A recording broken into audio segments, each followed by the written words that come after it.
illegal appointment. That's what the trustees I talked to are calling this. They say the news took them by surprise, and now they're talking to legal counsel to figure out their next steps. The township residents are paying for her fund. Okay, let's get started on one of the most outrageous political plays we've witnessed in recent years. It is reminiscent of a reality show, but believe us, it is actually taking place in a small community outside of Chicago. We're talking about Tiffany Henyard, the so-called super mayor of Dothan, Illinois, who garners more media attention for her contentious spending disputes with trustees and insane public behavior than for any real government. And let's be honest, the more we dig, the stranger the story becomes. Should pay everybody? Is it a reason why you guys are not paying whatever that vendor is? What was it for? It was for shirts. That's what it's for. Imagine this peacefulness. As we're going to see, being super doesn't always mean being effective, and it certainly doesn't mean everyone will be on your side. Tiffany Henyard, who was elected mayor of Dothan in 2021, has made headlines for her bold declarations, extravagant spending, and insistence that she is untouchable. She even dubbed herself the Super May, which gives you a little glimpse into her mindset. The purpose of this particularly tumultuous board meeting was to pass the village's budget, but as soon as Tiffany entered the room, it became evident that this would not be your typical municipal gathering. You must realize that Tiffany Henyard is the type of leader who, to put it mildly, isn't afraid to voice her demands. She entered the meeting with the full expectation that the trustees would cooperate and pass the budget without further delay, but her confidence would be put to the test very quickly. Those officers to be on the street fighting crime. And instead, we have several officers that are riding around protecting. As she sat down, Tiffany wasted no time in establishing the law. She claimed that everything had already been completed. The budget was ready. The residents had supposedly had enough time to review it, and now it was time to proceed. She was obviously frustrated as she told the trustees that the only thing preventing her from having a functioning village was the board's stubbornness. However, as she would soon discover, the trustees had other ideas, and Trustee Brown was the first to voice her concerns about why there hadn't been a proper finance. You could almost feel the tension in the room rise as the Brown question hung in the air before the committee approved the budget. It wasn't just a simple question, it was a direct challenge to Tiffany's leadership. Brown wasn't about to let this budget pass without adequate oversight, and the other trustees seemed to agree. Tiffany wasn't having it though, and she shot back, dismissing the need for any more delays. We did everything right as far as informing the public about a budget meeting and a budget hearing, and now I'm pretty sure that everyone's okay with passing the budget, she said, her voice tinged with impatience. Coming in, unfortunately, we knew it was going to be a little messy, but it's just something we felt important that had to be done, that should be done. But like I said, just some accountability. However, Tiffany was gravely mistaken as she believed that her assertiveness would quiet the room. Trustee House, who was visibly confused, added to echo Brown's worries, stating that he wasn't sure that everything had been done by the book and that he wasn't ready to approve a budget without further discussion. Then there was Trustee Belcher, whose expression said it all. She sat with her arms crossed, obviously not buying a word of what Tiffany was selling, and you could almost see the wheels turning in her head as she listened to the mayor's lightning-fast speech. Her face was a mixture of amazement and defiance. Interestingly, Tiffany doubled down on her position after realizing that the trustees wouldn't change their minds as quickly as she had hoped. She insisted that the budget was balanced and that there was even a surplus, which should have pleased the trustees.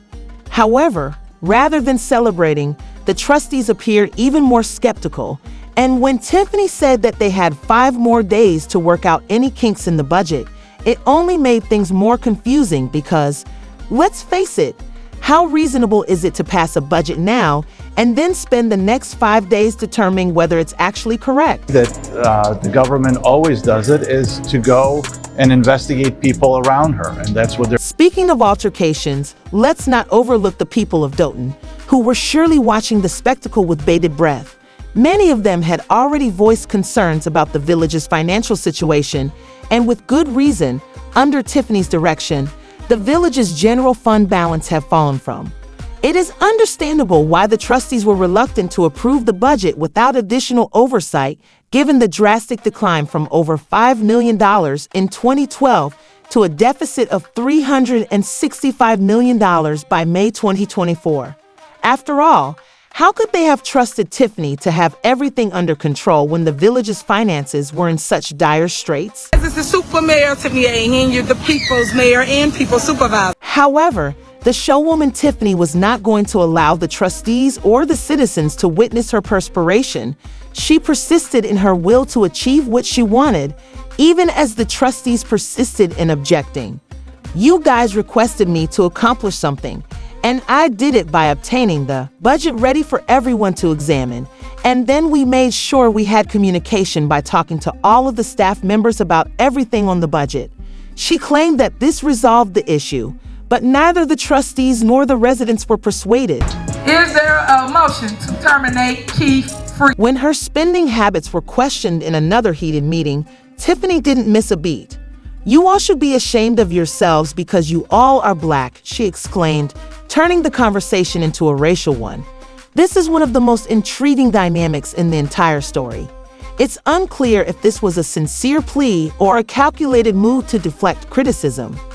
She retaliated, refusing to let Tiffany off the hook, but it's up for debate that her controversial actions didn't sit well with everyone. Trustee Norwood, for example, wasn't having it. How about you be a good leader and bring proposals to the forefront so not just us, but residents and everyone else in America know how the money is being spent? Let's examine that spending for a moment. It's among the most astounding parts of the entire tale. We're not just discussing a few dubious purchases here and there. This is outrageous spending. At the Four Seasons in Atlanta, where she and her advisors accrued over $9,000 in charges during a lavish vacation, Tiffany reportedly spent thousands of taxpayer dollars on first-class flights and upscale meals. It's understandable why the trustees have been putting a lot of pressure on her budget, given the $40,000 hotel bill in New York City and the $43,000 Amazon buy in January 2023. That's right, $33,000 on Amazon in one day. Were you? It's not paid by them. Did you fly first class to Las Vegas? Any other questions? But here's the thing. Tiffany has been eager to justify her expenditures, seemingly seeing no problem with them. At one meeting, she rejected criticism by saying, "Everything we do is for the people."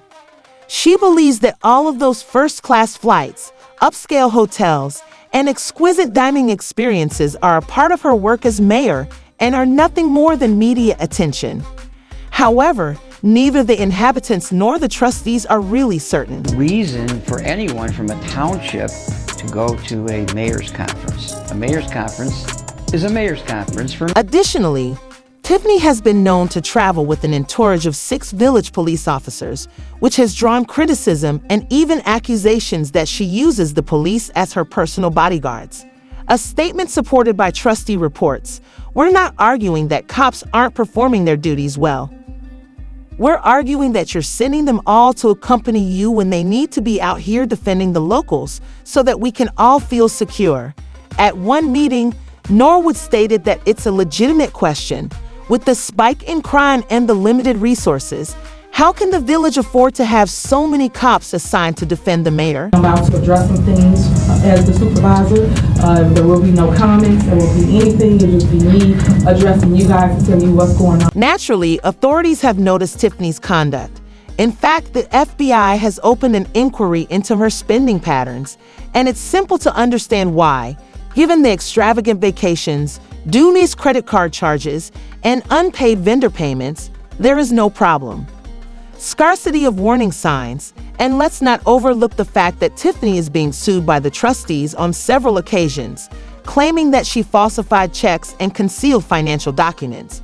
It's a disaster, to put it mildly, and it's growing worse every day. Finding of an investigation of village finances and the spending habits of beleaguered Mayor Tiffany Henyard. Here's the real kicker, though. In spite of all this chaos, Tiffany has declared that she is running for re-election. In fact, she is reaffirming her assertion that all she does is for the people of Dothan because they are aware of the truth and I am steadfast and devoted.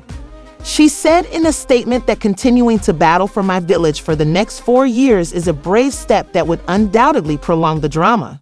Speaking of drama, the fan reactions to this entire fiasco have been nothing short of wild. A viewer said, "Tiffany's like, it's a spot-on comment that she is a filibuster because she talks endlessly and quickly, leaving everyone exhausted. With her lightning-fast talks, Tiffany undoubtedly wears people down."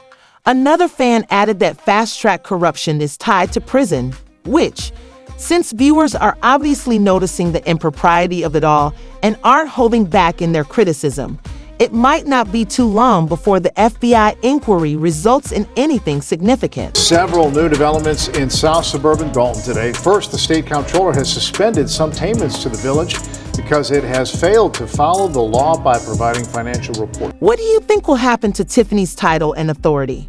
Will she be able to continue as mayor of Dot? What about those ridiculous? This is a story that will continue till the next time, so please share your thoughts in the comments section if you believe she will ever be held responsible for these costs.